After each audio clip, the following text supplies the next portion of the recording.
Hey, it is your buddy Peace and Harmony with you here today. We're picking up where we left off on the last video. I apologize, I got cut off. Much love to the beautiful empowered harmonizers.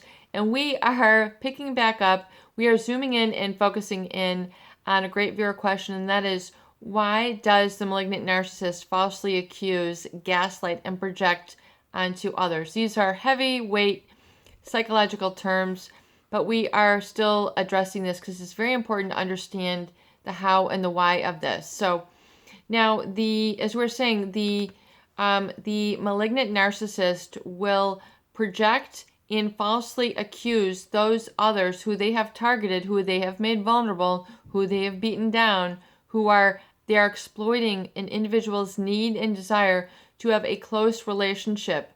And they almost, make it unattainable. They make it unactualized for you when they engage in gaslighting. In other words, as we're saying, for the malignant narcissist, everything that they project, the false accusations, the complete and constant fault finding, trying to make comments about others, making judgment remarks, control remarks, falsely accusing you. Well, you didn't do this, you didn't do that. Your voice is to this. What it really is it's emanating from an insecure place of themselves, which is directly correlated to an insecurity that they feel about themselves. In other words, if they are falsely accusing you, you're spending too much money, why did you spend so much on this item? Underneath it all, they have four fingers pointing back at them. In other words, they are insecure about the very exact behavior with which they have committed themselves. But what they're doing is, rather than, feel, because very, very deep within the malignant narcissist, they do not feel worthy. They do not feel secure. It is all an outer mask. You have to remember that everything you see for them is an act. It is a show. It is a mask.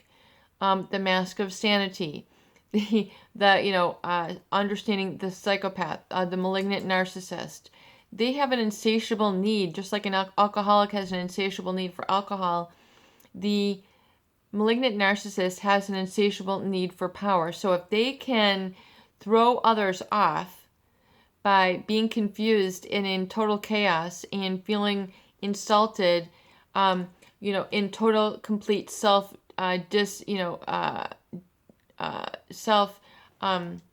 lack of self-love. In other words, if they can make someone feel so bad, guilty, unworthy, not self-love, not engage in self-care, if they can do that, then they are in control. And they're the ones who are, quote unquote, better than, taking care of themselves. And, they'll be the ones who will take, good care of yourself, but then they will beat you up with false accusations. This is known as projection, and they will ultimately have you living out like a carbon copy. They will have you living out a life which is directly correlated to their insecurities. In other words, they have so much insecurity themselves, they have not worked through so many things themselves, that they will then project this because they haven't dealt with it on a conscious basis.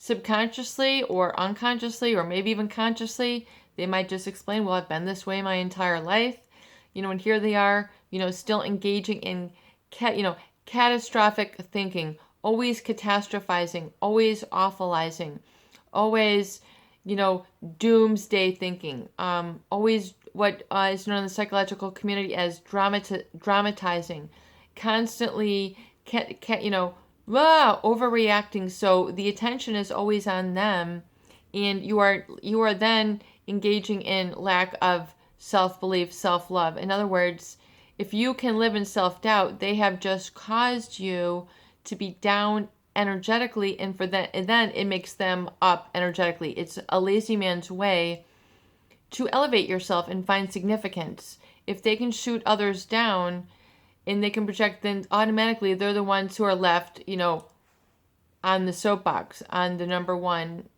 box. I am number one. So it's a lazy man or woman's way to, elevate themselves, is by dimming others' lights.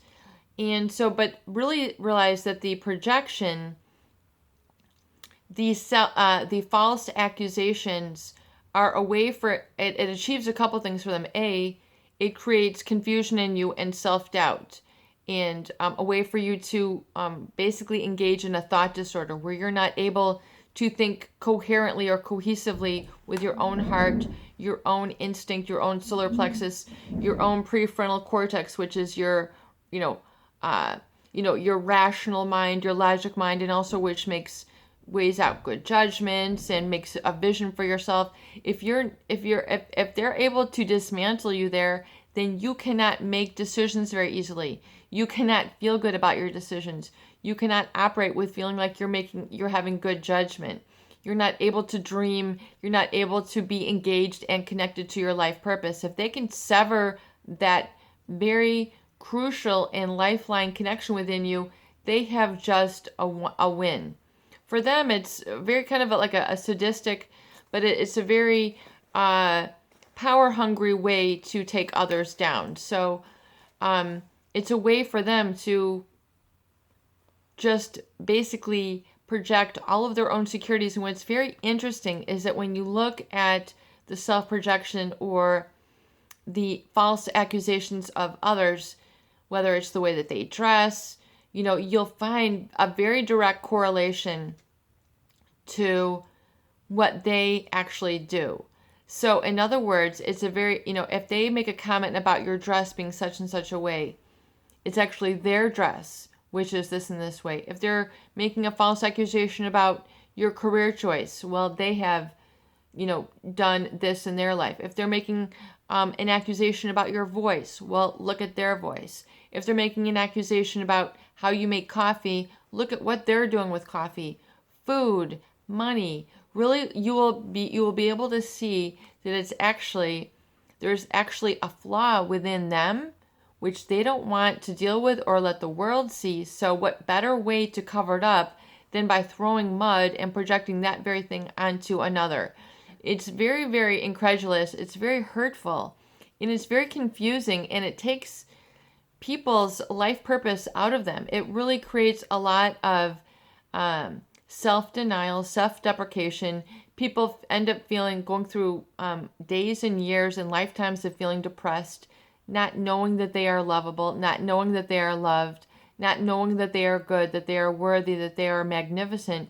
They have a complete dissociation from this because of the false accusation and the intensity and the relentless false accusations which have caused them this hurt feeling state, and to never be able to embrace that they are wonderful, magnificent, and they are good just the way that they are. They're not ever able to embrace their good qualities because it's been so ripped out of them from this false accusation. And so they it gaslights you. In other words, you're doubting your own truth.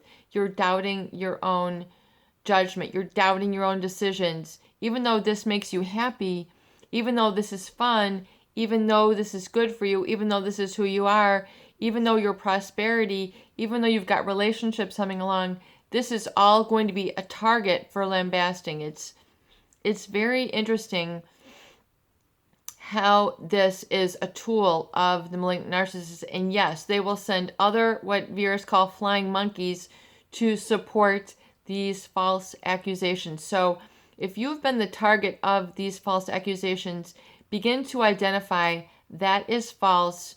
I know my truth. That is false. I embrace my truth. That is false. I embrace my judgment. That is false. I embrace my inner beauty. That is false. I embrace my inner choice of happiness. I embrace my good. I embrace my relationships. I embrace my heart. And I protect it from those who seek to exploit and damage. And begin to then set up the boundaries, and do not share too much then of your inner life or your life really with these individuals who are looking at you to project or displace their hurt onto. Do not be a reciprocal for this. Do not be an emotional wastebasket for these people's junk.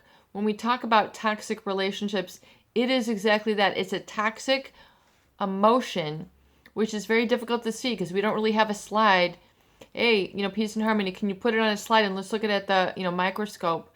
It's something that you know, it's something that you feel, it's something that you experience through its heaviness, through, its feeling of yuckiness, a feeling of being violated. These are signs of toxicity, and it gets to a point where you can't stand it. You need to detox. You need to get out of their sphere of influence.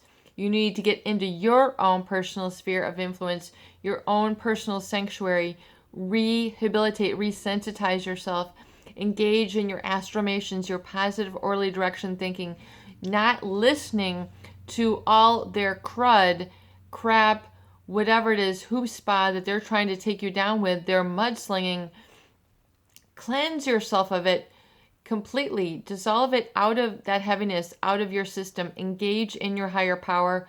Call and ask for help from those who get you, like on this video, and you will get the support and clarity and direction that you need. And furthermore, embrace your self-reliance. Embrace your own good judgment. Begin to count all the good decisions you've made.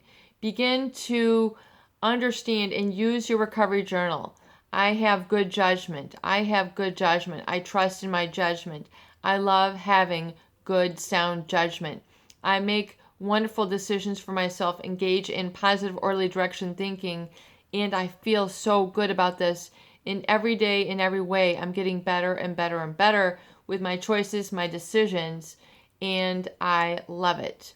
And furthermore, embracing and stating, I would recommend right now in your recovery journal, getting out your notebook, your pen, and your paper, and have an idea now of your goals and what you truly want to manifest, what you want to bring forth in your life from this point moving forward. What are the characteristics of it? In other words, if you want a relationship, what are the characteristics of that relationship? It's kind, loving, respectful, full of empathy, full of laughter, full of joy, full of freedom, full of prosperity, abundance, spontaneity, all these different things, innovation, whatever it is. What are the characteristics of what you want? Is it a relationship? Is it a professional goal? Is it a personal health goal? Is it a financial goal?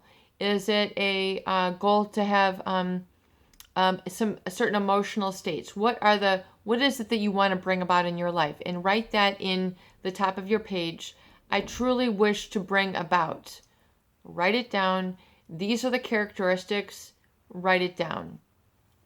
This is what I want to bring about. These are the characteristics. And, what you want to bring about, you can focus on one at a time. And then the characteristics, if you want to list 5, 6, 7, perfect. These are the characteristics. And I want you to list on a new page 1 through 40, I will feel. In other words, once you get this, once you bring this about, once you manifest this, I want to feel. I want to feel. I want to feel respected. I want to feel loved. I will feel liberated. I will feel joyous. I will feel amorous. I will feel trustworthy. I will feel safe. I will feel guided. I'll feel inspired. I will feel intelligent. I will feel wise. I'll feel smart. I'll feel like I got it. These are some examples that you can, and I want you to write, I will feel. And then I want you to write a ton of these things. So up to 40 things. Fill everything that you want to feel. And I want you to look at this, and I want you to look at this a couple times a day. But keep this new little worksheet handy, and I want you to review it once a day, twice a day, whatever it is you can handle. And make a couple, make a copy, maybe keep one in your journal, maybe keep one out, in your kitchen or your bathroom or your car or your purse or your briefcase. And just take a look at these and just breeze through it once a day. And then keep in front of you, in other words, written down is speaking back to you, these are the things, this is what I'm going for, and this is how it's going to feel. These are the characteristics. And then watch this occur and come about in your life. Stay with this for the next 30 days. Stay with this and just practice and focus on what you want to bring about and how you want to feel. What are characteristics? This is what I want to bring about, and this is how I'm going to feel. Begin to review this again and again and again in your mind. It doesn't take a lot of effort. Plus, this is for you. This is what you want. So this is on the I want category. You know, we've got the I learned category of procrastinating. The other questions that kind of get to the deeper parts of you. But in this section, I really want you, this is all about you. This is, your hardship. You've been through hardship. Now this is about hardship. It's about, oh, I just thought of that. So this is your hardship page, HEARTSHIP, your hardship. So you've been through hardship. This is the other side of the coin. So you've already been through the tails. Now it's time for the heads. And this is your hardship. So make this all about your life of ease, happiness, fulfillment, joy, peace, and harmony. Get in touch with how you want to feel and write those out. And you will reveal that within the next 30 days. So we're then, looking out to, end of March 2018 for when this video is. Time it for when you watch this. See and practice this for the next 30 days and see if those indeed have come to be. You will be surprised at the miracles that will occur once you know it, write it out, and allow yourself to receive, allow yourself and the universe to deliver, and you will be pleasantly surprised, and you will believe in the magic. It is your buddy, Peace and Harmony, with you here today. I hope these videos do help. Please share, please subscribe for more great tools, videos, discussion, and support.